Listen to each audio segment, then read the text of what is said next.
conférence. Son Excellence Thomas Boni Yahi, président de la République du Bénin. Son Excellence Michel Kafando, président par intérim du Burkina Faso. Son Excellence Alassane Ouattara, président de la République de Côte d'Ivoire. Son Excellence John Dramani Mahama, président de la République du Ghana. Son Excellence José Mario Vaz, président de la République de Guinée-Bissau. Son Excellence Ibrahim Boubacar Keïta, président de la République du Mali. Son Excellence Mahamadou Issoufou, président de la République du Niger. Son Excellence Goodluck Ebele Jonathan, président de la République fédérale du Nigeria. Son Excellence Faure Essozimna Yassingbe, président de la République togolaise. Son Excellence Jorge Tolentino Araujo, ministre des Relations extérieures de la République de Cabo Verde. Son Excellence Abdoulaye Jobé, ministre du Commerce, de l'Industrie et de l'Emploi de la République de Gambie. Son Excellence Lonseni Fall, ministre des Affaires étrangères et des Guinéens de l'étranger de la République de Guinée.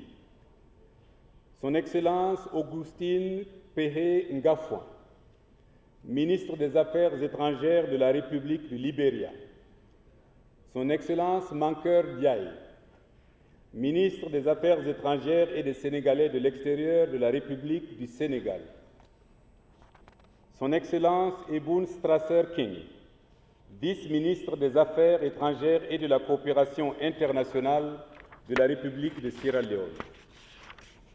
Le représentant spécial du secrétaire général des Nations Unies pour l'Afrique de l'Ouest, le représentant de la présidente de la Commission de l'Union africaine, le représentant du président de l'Union économique et monétaire ouest-africaine ont également pris part à ce sommet en qualité d'observateurs. Les chefs d'État et de gouvernement ont pris acte du rapport 2014 du président de la Commission et des rapports de la 73e session ordinaire du Conseil des ministres et de la 33e réunion du Conseil de médiation et de sécurité de la CEDEAO, présentés par la présidente du Conseil.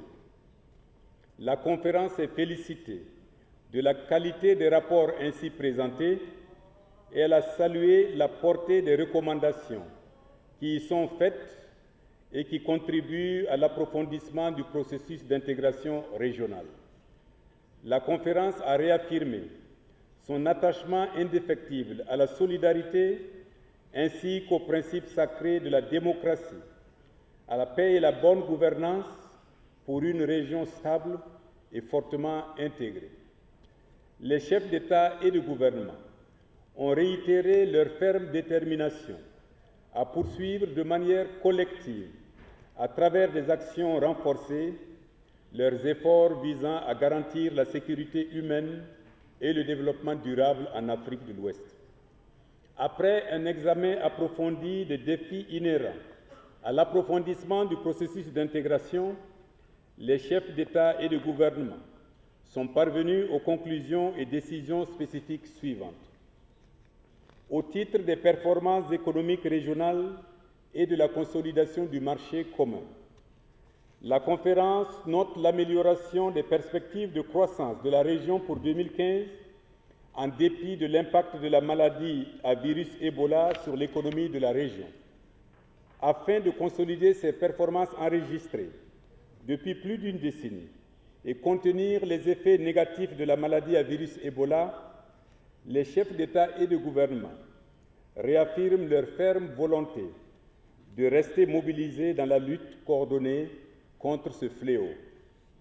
La conférence réitère l'urgente nécessité de renforcer les systèmes de santé nationaux et d'améliorer leur efficacité. Elle exhorte tous les États membres à prendre dans ce sens les mesures requises. La conférence se félicite de l'élaboration de la feuille de route destinée à guider les efforts de riposte au niveau régional et national conformément aux orientations de la session extraordinaire d'Accra. Le sommet renouvelle sa reconnaissance à son Excellence Faure Essouzimna Yassingbe, président de la République togolaise, et l'encourage à poursuivre ses efforts dans le plaidoyer, la supervision et le suivi de la mise en œuvre des actions prévues dans la feuille de route ainsi élaborée. Par ailleurs, la conférence exerce les États membres à poursuivre leurs efforts de discipline budgétaire pour la maîtrise des déficits publics et l'accélération de la convergence macroéconomique. Elle souligne en particulier la nécessité d'accroître les capacités de résilience des États à travers notamment la fourniture de services de base, l'amélioration de leur qualité et la poursuite des réformes structurelles de nature à favoriser l'adaptation aux chocs extérieurs et à soutenir une croissance génératrice d'emplois. À cet effet, la conférence charge la Commission de poursuivre son action de coordination dans l'accompagnement des États membres. Les chefs d'État et de gouvernement se félicitent des progrès accomplis dans la mise en œuvre des différents chantiers d'intégration économique et monétaire. Ils se félicitent en particulier du lancement du tarif extérieur commun le 1er janvier 2015. La conférence réaffirme son engagement pour la mise en œuvre de cet instrument incontournable pour la consolidation du marché commun. Elle charge le président de la Commission de prendre toutes les mesures nécessaires pour non seulement accompagner les États membres dans l'application uniforme du tarif extérieur commun et des mesures complémentaires de protection, mais aussi créer des canaux appropriés d'arbitrage.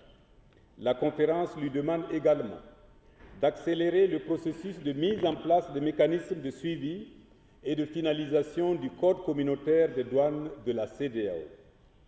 Le sommet exhorte tous les États membres à respecter intégralement le schéma de libéralisation des échanges de la CEDEAO.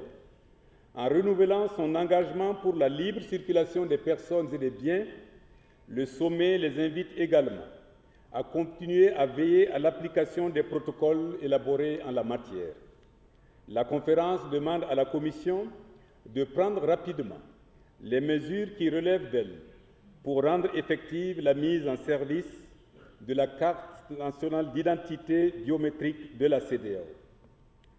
Au titre de l'accord de partenariat économique, la conférence prend note des préparatifs engagés pour la signature et la mise en œuvre de l'accord de partenariat économique par l'Afrique de l'Ouest.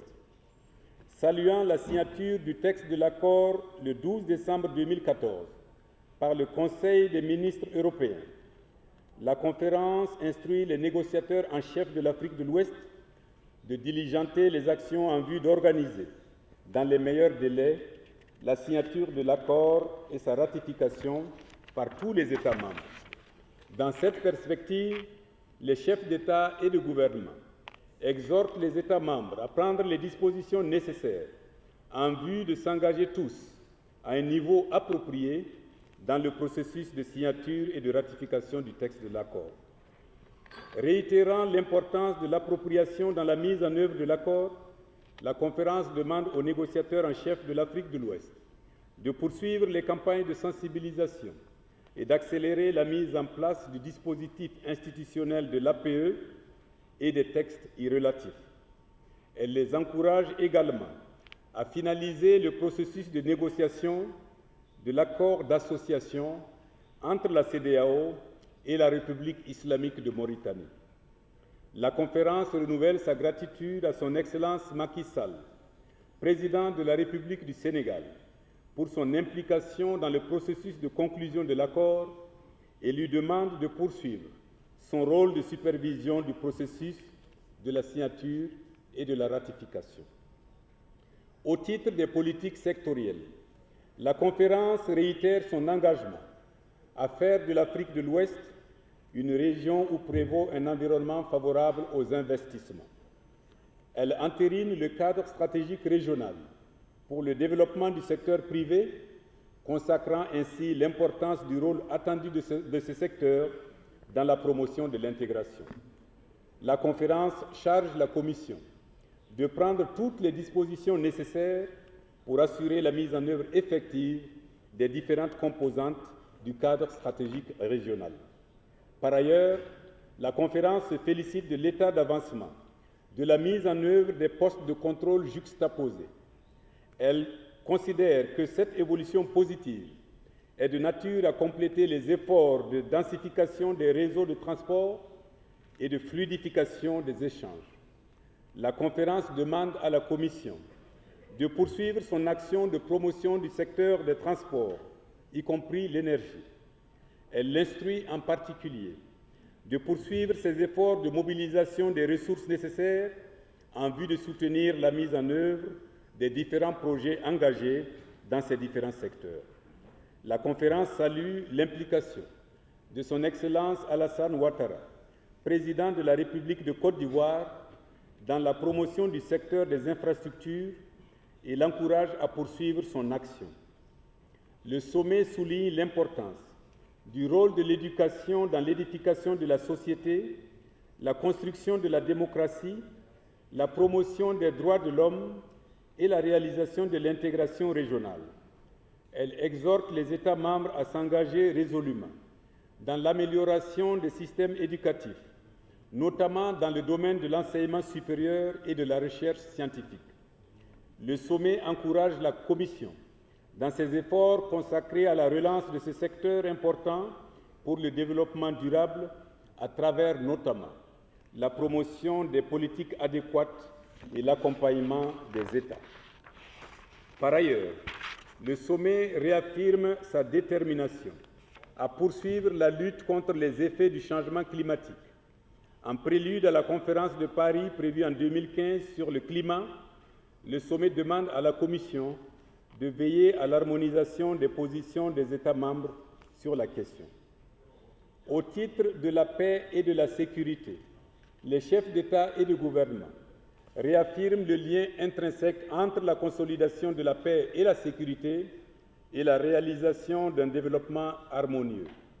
Ils réitèrent leur engagement en faveur de la promotion et de la défense des principes démocratiques, de bonne gouvernance, de paix et de sécurité, tels que contenus dans les textes pertinents de la CEDEAO. La conférence souligne à cet égard la pertinence des programmes de stratégie déjà adoptés en la matière. Elle réaffirme en particulier sa détermination à continuer de combattre avec énergie toutes les menaces sécuritaires, notamment le terrorisme, la piraterie maritime, toutes les formes de trafic illicite et les crimes transfrontaliers organisés. La conférence exprime sa vive préoccupation face à la persistance des attaques terroristes du groupe Boko Haram au Nigeria et adresse sa compassion au gouvernement et au peuple nigérien ainsi qu'aux familles des victimes des récents attentats terroristes perpétrés dans le nord du pays. La conférence lance un appel à toute la communauté internationale afin qu'elle apporte son soutien au Niger pour permettre à ce pays de faire face aux conséquences de l'afflux des réfugiés consécutifs aux attaques de Boko Haram au nord du Nigeria. Préoccupés par la situation qui prévaut dans le sud libyen, les chefs d'État et de gouvernement soulignent la nécessité de la stabilisation d'une telle situation pour préserver la stabilité au Sahel. Sur le Burkina Faso, le sommet salue le consensus obtenu par toutes les parties prenantes et la mise en place des organes de transition.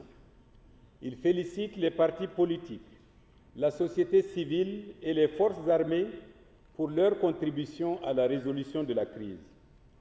La conférence adresse ses félicitations à son Excellence Michel Kafando pour sa désignation en tant que président par intérim et l'assure de son soutien. La conférence exhorte les autorités de la transition à respecter les dispositions de la charte de la transition, notamment celles relatives à la durée de la transition et aux règles d'inéligibilité y figurant. Elle les exhorte surtout à se conformer strictement au délai imparti pour la tenue d'élections démocratiques d'ici novembre 2015.